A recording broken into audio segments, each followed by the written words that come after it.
Qu'est-ce qu'il y a, Laurépine? Putain, je rentre dans le parc, j'allume à peine la vidéo, que les chèvres, elles me collent déjà. J'ai eu des déclenchements de chaleur là cette semaine.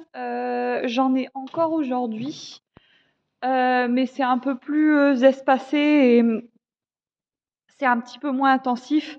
D'ailleurs, le bouc est chaud, mais moins chaud qu'il y a quelques semaines. Donc, on va parler aujourd'hui de ce qui s'est passé ces dernières semaines. Et puis, je vais vous parler de la lactation longue parce que j'avais dit que je le ferais, je l'ai pas encore fait et je pense que c'est la bonne période pour le faire. Parce que les collègues en chèvre, ils vont pas tarder à tarir leurs chèvres, je pense, pour ceux qui tirent un peu plus loin dans l'année au niveau du lait. Ils ont du lait à peu près jusque décembre au maximum, quoi. Donc, et encore, ils le font en ayant par exemple une partie des troupeaux. Donc, genre par exemple les adultes, ils vont faire de la mise bas septembre. J'ai un numéro qui m'appelle indésirable, on s'en fiche. Ouais, pour les grandes par exemple, ils vont les mettre à la repro au mois de septembre. Ils vont avoir des mises bas si possible février. Et du coup, une autre partie du troupeau, c'est des jeunes de l'année qui vont avoir 7 mois. Il faut qu'elles fassent 35 kilos, il me semble, pour pouvoir aller à la repro et porter un jeune racleuse qui est en chaleur. Et du coup, ces chevrettes-là, elles sont mises en décalage, donc par exemple vers le mois de novembre, par exemple, et elles font du coup leurs petits beaucoup plus tard. Donc il y a 2 mois de décalage, et donc du coup, celles qui ont été mises à la reproduction comme ça, elles tirent le lait un peu plus longtemps que les chèvres adultes qui sont arrêtées avant pour faire leur jeune. Donc du coup, en fait, ils peuvent tirer quasiment 2 mois de plus. Donc, plutôt que d'avoir les minimums, parce qu'en fait, le tarissement, l'arrêt du lait chez la chèvre, pour pouvoir reposer la mamelle et faire un jeune, c'est minimum 2 mois. Minimum. Il ne faut pas être en dessous. Et encore, moi, je trouve ça juste.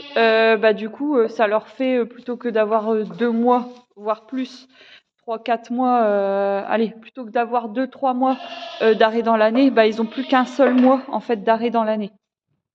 Donc du coup, ils arrivent à tirer comme ça un peu plus longtemps. Oui, mais j'arrive pas à t'ouvrir. En fait, j'aimerais bien ouvrir à celle-là là, que j'ai séparée juste ce matin là, pour qu'elle ait une ration un peu plus longue que les autres, parce que elle est en demande quand je détache tout le monde le matin et qu'elles ont mangé.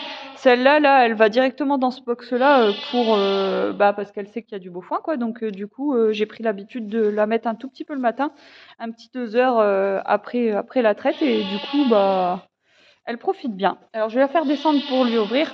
Attends. Voilà. Parce que sinon, je peux pas ouvrir, en fait. Comme elle met son poids sur la barquette, Laurépine qui est... C'est mère et fille, Laurépine et Prune. Laurépine et Prune, sa fille qu'elle a eue, et l'autre fille qu'elle a eue. Donc, elles sont demi-sœurs, Prune et Fuite, qui est juste là, la petite là. Je sais pas si on voit bien, je vois pas très bien moi ce que je fais, mais bon bref. Qu'est-ce que j'allais dire? Ouais, donc alors les derniers quoi? Ce qui s'est passé à peu près les derniers jours, les dernières semaines. J'ai eu mon rendez-vous chez le banquier, j'ai eu rendez-vous assurance. Ça s'est bien passé, hein. Enfin, ça s'est bien. En même temps, je vois pas pourquoi ça se passerait mal. Ils ont bien compris que j'étais en baisse d'activité et que je souhaitais faire tout baisser. Alors le problème, c'est que c'est pas tellement possible parce que c'est quand même des contrats qui sont pas non plus énormes en tarifs, et c'est quand même des contrats de base. Donc si je veux baisser, en gros, c'est l'arrêt de l'activité et moi je veux pas. Donc il faut bien que je continue de me faire assurer au niveau du bâtiment, quoi. S'il arrive une catastrophe, le bâtiment, il faudrait quand même le garder. Il est assez intéressant pour l'assurer, celui-là.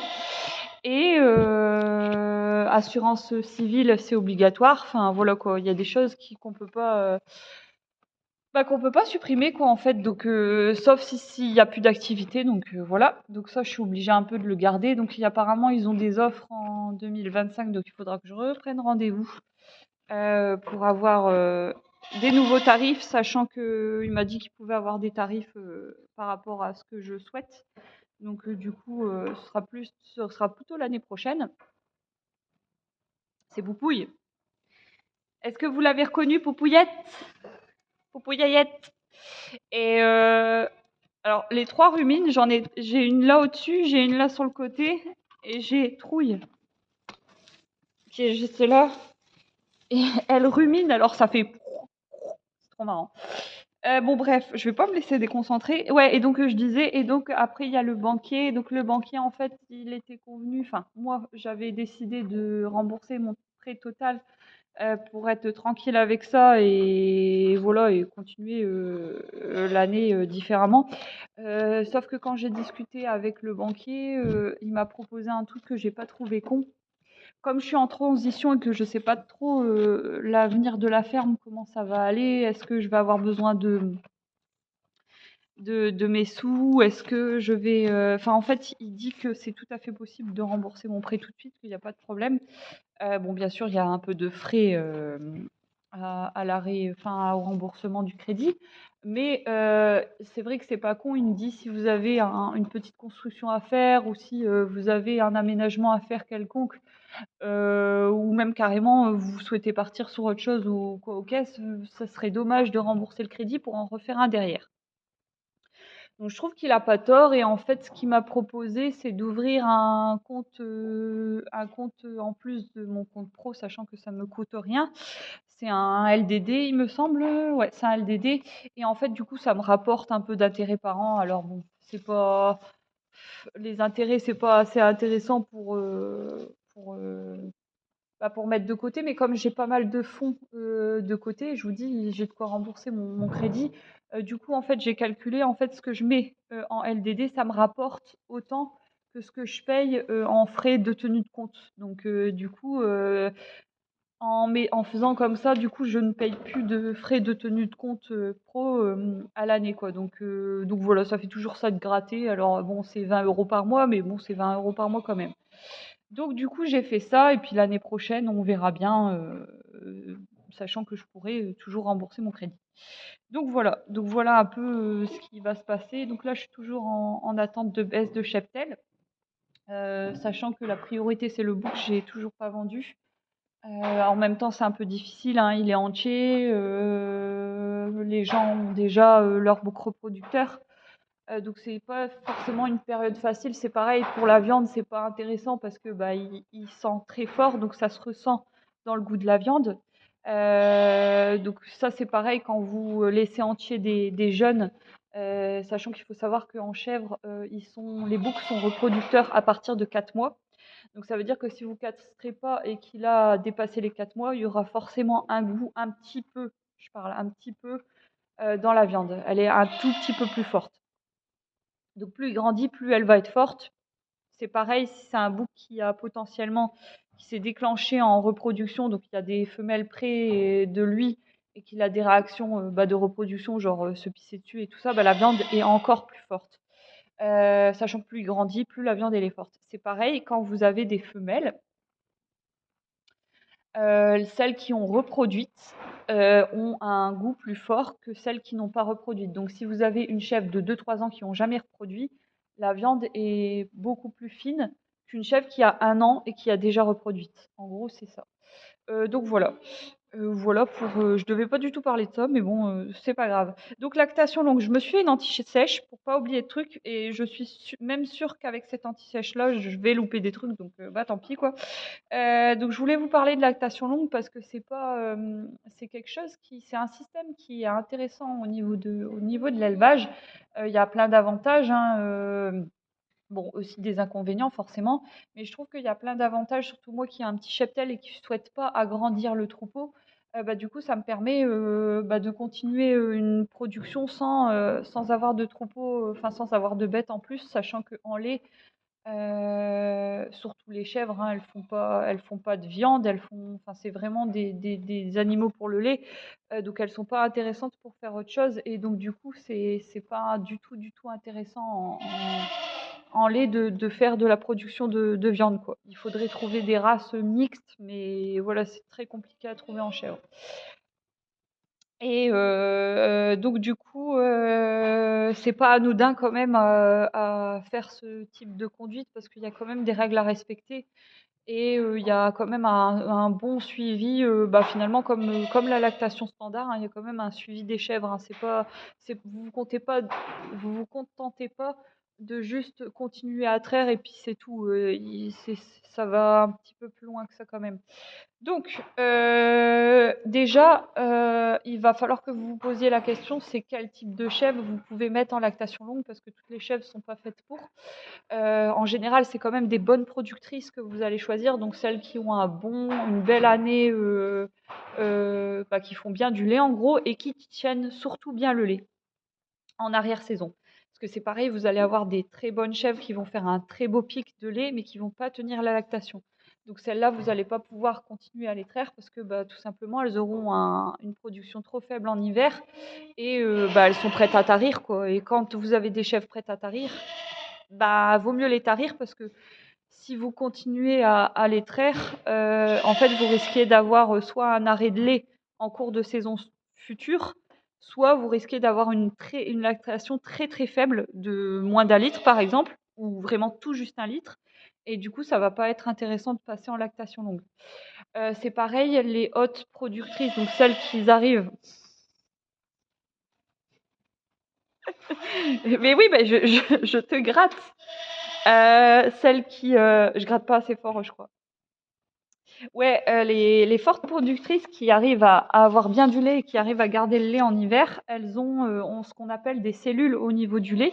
Donc en fait, le fait d'avoir une belle production laitière, ça va, multiplier les cellules, dans la mamelle parce que, la mamelle va, réagir, va produire et donc du coup, elle va travailler en fait plus et donc du coup, à la fin de l'année, il faut que vous vous assurez qu'elle ait pas trop de cellules parce que vu que vous allez continuer à la traire, vous allez encore la solliciter et les cellules vont, monter, monter, monter, monter, monter et des cellules qui montent trop haut, ça donne quoi? Ça donne,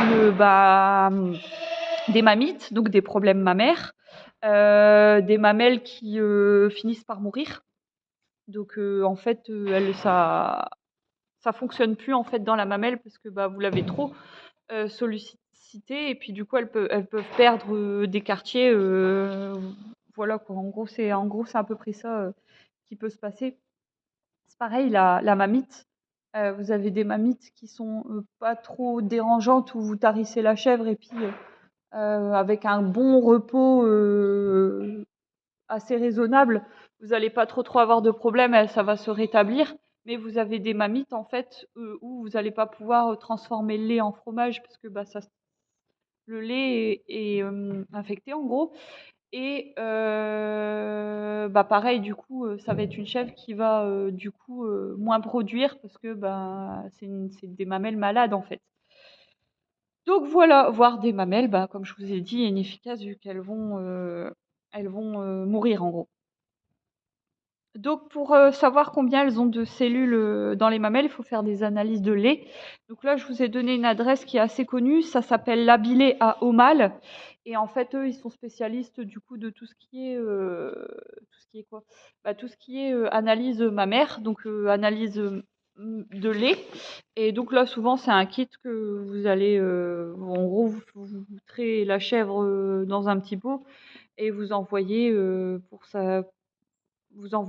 à Labilé avec une fiche, correspondante à votre demande. Donc ils font plusieurs trucs, hein. Ils font pas que, les cellules, ils font, justement détection des mammites, donc quel type de mammites aussi, des fois ils recherchent. Ils font, voir si, votre ration elle est trop forte en azote dans le lait.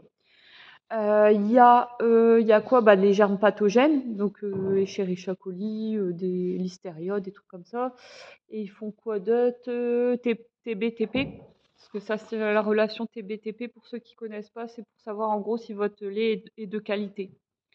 Donc, est-ce qu'il est bien fromageable? Est-ce qu'il est suffisamment riche? Et est-ce qu'il est stable? Donc ça, c'est une bonne indication pour savoir si vous avez un lait de qualité et si vous allez pouvoir faire de la belle transfo.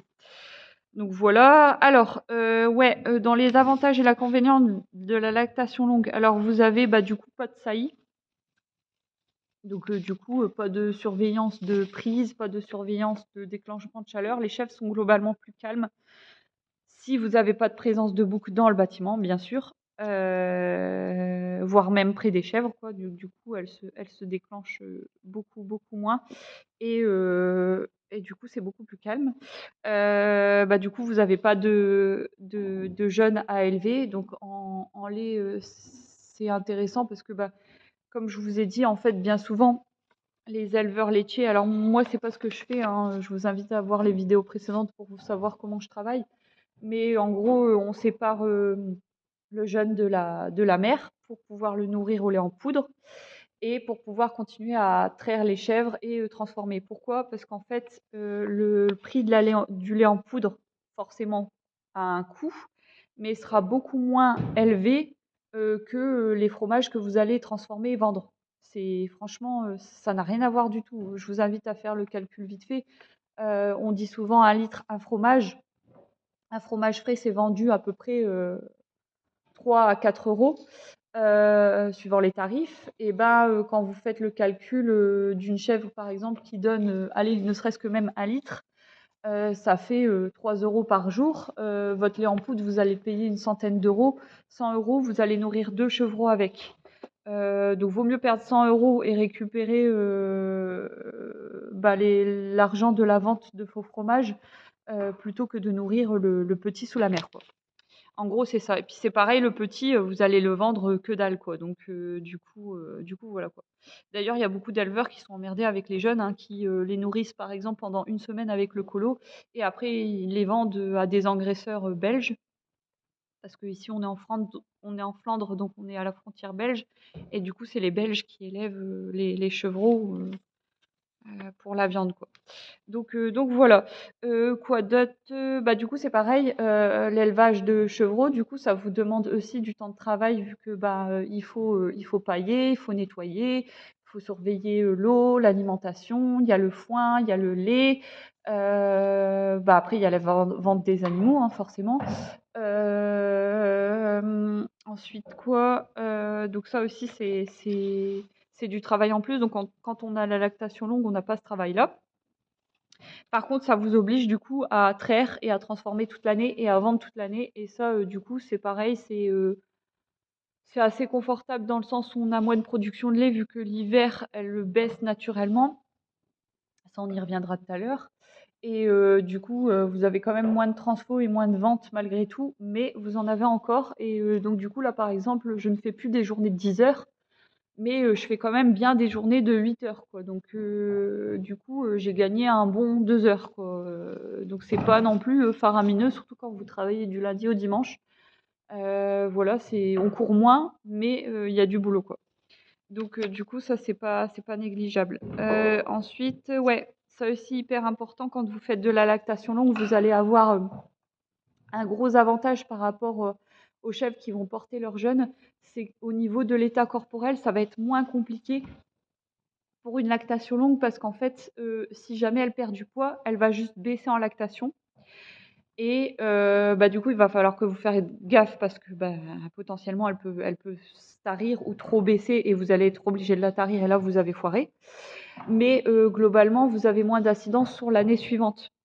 Je vous explique. Parce qu'en fait, le fait de porter un jeune, si elle perd de l'état, donc elle va perdre de l'état corporel, elle va puiser dans ses réserves pour faire développer le petit.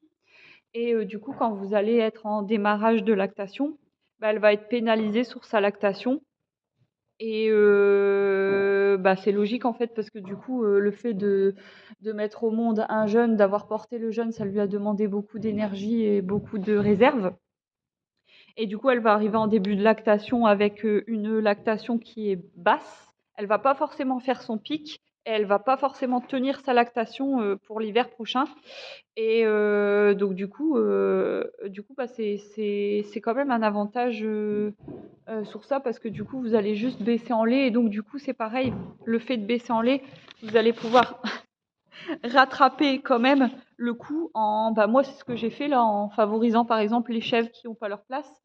Du coup, le fait de favoriser les chèvres qui ont leur place, elles vont bien manger et donc du coup, elles vont réussir à rattraper leur état beaucoup plus vite et au moins à tenir la production laitière et à refaire leurs réserves corporelles si possible, si vous y arrivez. Mais en tout cas, vous allez réussir au moins à maintenir la lactation laitière. Et puis, au mois de mars, vu qu'avec la pousse de l'herbe et tout ça, forcément, elles vont naturellement faire du lait, quoi.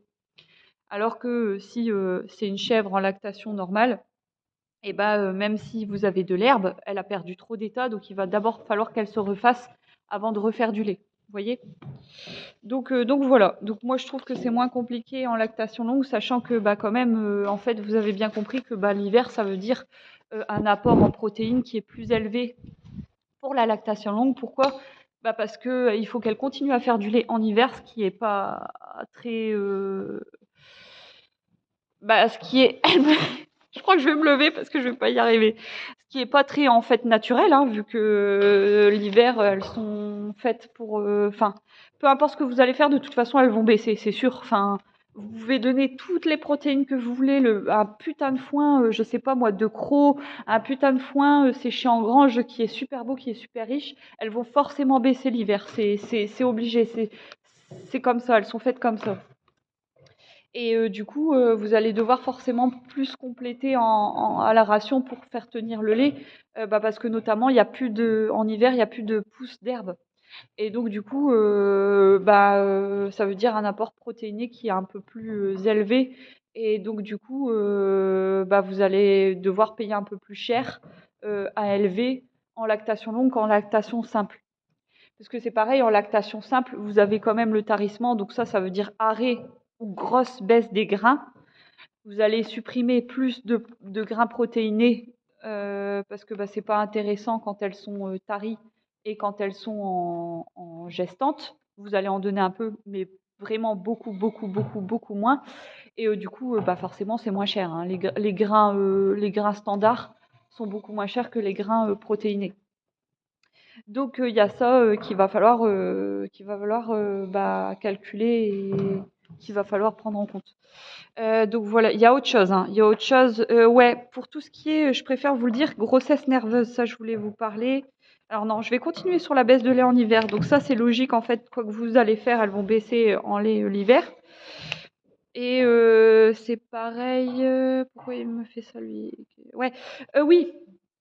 Important aussi, plus vous allez faire de la lactation longue, donc d'année en année, parce que vous pouvez en fait, si la chèvre tient le lait, et si elle va bien et si vous n'avez pas trop de cellules dans le lait, en fait, vous pouvez faire de la lactation longue sur une chèvre pendant au moins 5 ans, 5 ans, 5 même 6 ans, sachant que de toute façon, plus vous allez multiplier les années, plus elle va baisser en lait. Pourquoi? Parce que comme c'est pas naturel, forcément la mamelle, elle va avoir quand même du mal à tenir. Et comme je vous ai dit, plus vous allez la traire, donc là, du coup, vous allez multiplier les années de traite. Et donc, du coup, vous allez forcément monter en cellule. Et donc, il y a un moment donné où vous n'aurez pas le choix, il vous faudra l'arrêter et la remettre à la reproduction pour faire reposer la mamelle, quoi. Et pour faire retomber les cellules. Et donc, du coup, vous allez forcément avoir une baisse de lait d'année en année. Alors, il y a des chèvres où vous n'allez pas beaucoup le voir, mais quand même, là, par exemple, Poupouille, celle que vous avez vue tout à l'heure, là, l'année dernière, donc elle a fait un jeûne. L'année dernière, je ne l'ai pas remise à la repro, donc elle a fait une année sans jeûne. Et là, cette année, elle va refaire une année sans jeûne. Donc elle a 3 ans là. Elle va avoir 3 ans, donc du coup, ça fait 2 années de lactation longue. On ne compte pas la première année où elle a eu un jeûne. Donc là, ça va faire 2 ans qu'elle est en lactation longue. J'ai pas vu de baisse de lait. Enfin, si, là en hiver. Mais en tout cas, elle fait encore bien du lait, pareil que l'année dernière. En fait, quand je compare avec son lait de l'année dernière, la quantité, elle est pareille. Donc on verra l'année prochaine. Mais il est fortement possible que, par exemple, Sur les 2 années, je vois rien et sur la 3e année, elle baisse, quoi. Ou voire sur la 4e année, elle baisse. Et là, du coup, si elle baisse trop, il va falloir l'arrêter et la remettre à la reproduction. Autre chose aussi, je sais plus. Oui, moi, j'ai jamais eu trop de pics parce qu'il y avait un éleveur de brebis là, qui m'avait dit ah ouais mais enfin ta production elle va pas être terrible, tu vas peut-être pas avoir de pics de lait. J'ai jamais eu vraiment de pics de lait moi et ça me pose pas trop de problèmes. Je vais vous expliquer pourquoi. En fait, j'ai jamais trop eu ce pic qu'ont les éleveurs avec des très hautes productrices qui peuvent monter très très haut et qui descendent, qui continuent leur courbe et qui redescendent en hiver. Moi, en fait, ça fait un petit pic, ça reste stable et ça descend un tout petit peu en hiver, je dirais à partir de septembre, avec des fois des baisses au mois de mai, mais après elles repartent. Et en fait, ça fait, en fait, elles restent assez linéaires sur leur année de production. J'ai même des fois du mal à les faire baisser. Genre là, jumelle, je suis censée l'arrêter en lait.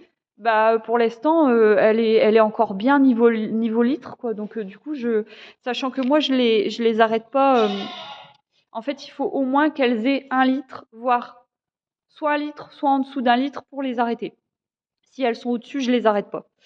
Et elle, du coup, elle est à 1,6 litre, je crois. Ouais, 1,5 litre. 1,5 litre. Elle est à 1,5 litre, ce qui est vraiment pas mal pour l'hiver. Donc, en fait, je pourrais l'arrêter, hein. Il suffirait de.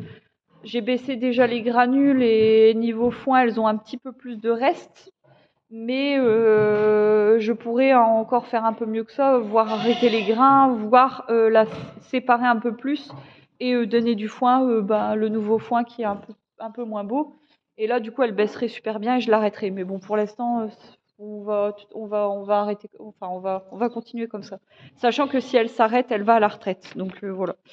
Ouais, et donc du coup, j'ai jamais fait vraiment de pic, donc je m'en fiche de faire un pic ou pas, vu que j'en ai jamais trop fait et ça me dérange pas. Je préfère qu'elles soient constantes sur l'année, sachant qu'elles ont du coup eu cette année assez pour nourrir leurs jeunes.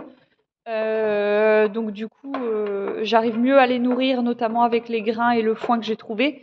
Et du coup, elles arrivent bien à nourrir leurs jeunes sans souci. Et elles arrivent bien à me faire du lait jusqu'à la fin de saison. Et moi, je préfère. Parce que je sais qu'il y a beaucoup d'éleveurs qui arrivent à faire un beau pic. Mais déjà, ils sont un petit peu embêtés parce que comme c'est au mois de... C'est des mois où c'est compliqué parce que il y a il y a l'élevage des jeunes. Donc, ils peuvent pas faire autant de ventes directes que ça. Donc, ils font par exemple des tomes.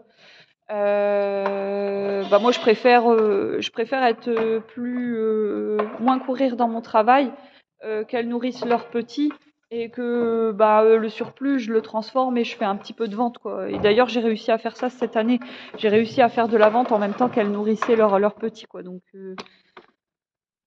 je préfère faire comme ça et puis continuer une année normale jusqu'en fin de saison en ayant des produits toute l'année correctement et j'ai pas eu tant de refus que ça à la vente, même s'il y a des semaines où je me suis bien fait dégommer. Mais bizarrement, vous voyez, c'était même pas au début, c'était vers le mois de euh, je sais plus. Je crois qu'on le voit dans mes vidéos que je dis que je me fais secouer. Ah, c'était cet été. C'était en plein entre juin et août. Juin, juillet et août, c'était plein boom. Et du coup, en plus, c'est la période où il y a l'herbe, donc en général, là, il n'y a pas trop de problème niveau lait. Faut faire gaffe aux parasites, quoi. Donc voilà. Ouais. Ah oui, donc voilà pour la baisse du lait. Donc voilà, surtout faire gaffe aux cellules quand on fait de la lactation longue. Sachant que je vous dis, si jamais vous voulez pas faire analyser votre lait en analyse, je vous le déconseille, je vous conseille quand même de le faire, surtout si vous avez un doute. Mais en gros, si votre chèvre baisse sans raison, c'est peut-être ça, c'est peut-être une augmentation de cellules. Et si vous avez un doute sur une mamite, vous tentez de faire prendre pour la transfo dans un seau à part, juste de la chèvre ou du quartier que vous avez un doute. Vous tentez de le faire prendre. S'il prend, c'est qu'il n'y a pas de mamite. S'il prend pas, c'est qu'il y a une mamite. Donc voilà. Ouais, ah oui, très important, si jamais vous avez une chèvre qui fait une grossesse nerveuse, donc c'est, une chèvre qui monte en lait, alors qu'elle est pas, gestante, vous l'avez pas mis à la reproduction, ça arrive, moi ça m'est déjà arrivé. Ça peut être aussi un problème hormonal. Surtout, faut pas la traire, hein. Ça, moi j'ai appelé, le véto pour en être sûre, mais je m'en doutais un peu. Il faut pas la traire, vous risquez d'avoir des problèmes mammaires parce que c'est pas naturel, quoi.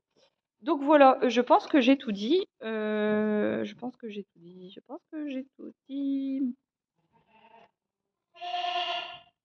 Je pense que j'ai tout dit.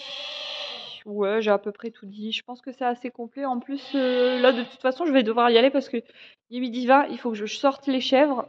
Elles vont sortir. Bah, d'ailleurs, je vais aller brancher la borne, comme ça, je continue à vous parler. J'arrive tout de suite. Les petites, elles sont impatientes, les chevrettes. Les chevrettes de l'année, elles ont envie de sortir. J'arrive. J'arrive à tout à l'heure. J'arrive 2 minutes. Je vais aller brancher la porte, je vais les sortir, elles vont être contentes parce que cette semaine, ça a été bien pourri niveau temps, assez dur parce que pluie et vent bien, un peu froid. Et là, du coup, ça fait trop du bien. Alors, j'ai bien entamé le chantier de taille de sol dans la pâture, donc ça, j'en ferai une vidéo un peu plus tard et en même temps, j'en profiterai pour vous parler un peu des manifestations agricoles aussi, parce que bah, c'est important d'en parler un petit peu. Sachant que je sais pas trop ce que je vais dire, mais j'ai des trucs à dire. Donc voilà. Mais c'est marrant en fait parce que quand je fais une vidéo, même sur là j'ai une thématique spéciale, mais enfin, en fait je suis pas très scolaire quoi, donc du coup des fois ça peut arriver que ça part un peu à droite à gauche quoi. Enfin bon bref, on s'en fiche. Donc là, juste pour vous faire voir, j'ai commencé du coup à stocker du coup le nouveau bois de l'année là. Sachant que normalement mon stock il est là, mais c'est du bois sec. Voilà, donc, et j'en ai une partie en face, mais bon, je vais pas vous faire voir, ça sert à rien. Mais j'ai encore l'équivalent, je dirais, de 3 stères en bois sec. Et du coup, je préfère mettre à un autre endroit le bois frais. Comme ça, je mélange pas et puis il a le temps de bien de sécher le bois frais avant de l'utiliser. Quoi? Je sais plus. Ouais, donc ça, je ferai une autre vidéo là-dessus pour vous montrer le chantier. Et puis bah, pour parler de ça un petit peu. Et puis voilà. Voilà. Bah, j'espère que vous allez bah, tous bien dans vos fermes pour ceux qui ont des bébêtes. Et alors, pour l'instant, j'ai plus de problèmes. Je vais m'arrêter 30 secondes, je vais terminer cette vidéo. J'ai plus trop de problèmes de fatigue, donc je croise les doigts. Je croise les doigts, je pense que bah, c'est le fait de travailler normalement. Et c'est pareil, je me suis imposé à peu près 2 fois par semaine une marche d'1 heure. Et je dois dire que franchement, c'est super efficace, ça me fait vraiment trop du bien, quoi. Je suis dans un état second quand je rentre pourtant c'est que de la marche, hein, mais je suis dans un état un peu second. Et puis par derrière, je fais une petite sieste et après, bim, c'est reparti mon kiki, quoi. Donc je prends une bonne grosse heure 30 par jour, marche et sieste, enfin par jour. La sieste chez moi, en ce moment là, c'est obligatoire pendant 3/4 d'heure, je dirais, tous les jours. Et puis ma marche d'1 heure 2 fois dans la semaine. Voilà. Donc voilà. Donc bah prenez un peu de temps pour vous. Ceux qui sont à UAU, bah même peu importe vos projets que vous avez, hein. Mais voilà, un petit peu de temps, c'est important, ça permet de se ressourcer, de respirer et d'être bien après. C'est voilà.